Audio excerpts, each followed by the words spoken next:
Kamana ieu nya kenoh di daguan kuring aduh menikah sarengguan ieu. Urang Sri antosannya sareng Kang Adang Calung.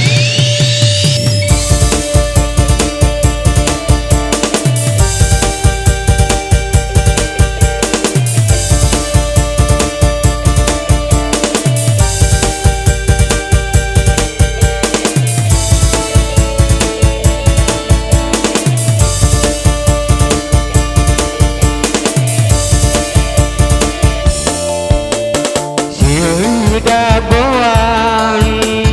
si antosan siliki cepan silih kupayan ka amprok urang patepang di pengkolan jalan Bulangrang angin gunung daratan tapi nis kakalayangan Bapak tuh gening ngeprokan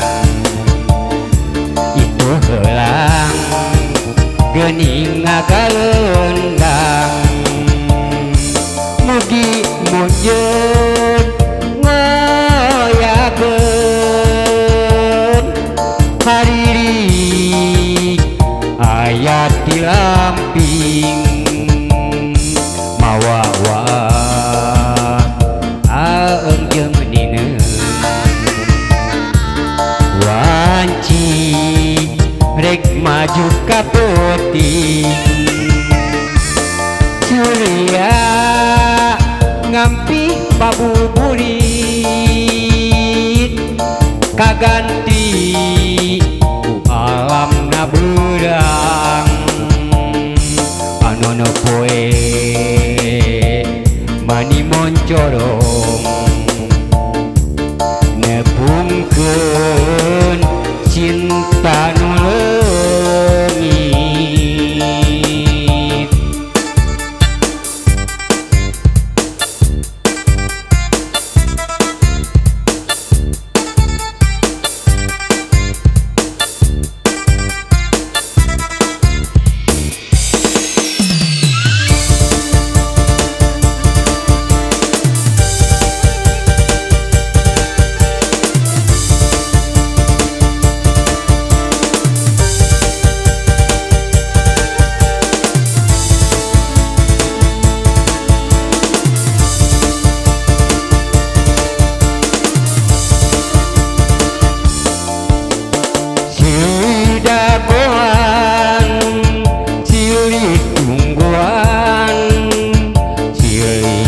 Cepan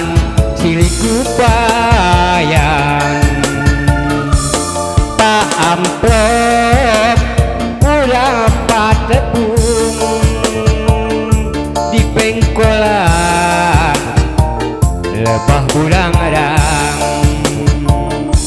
angin gunung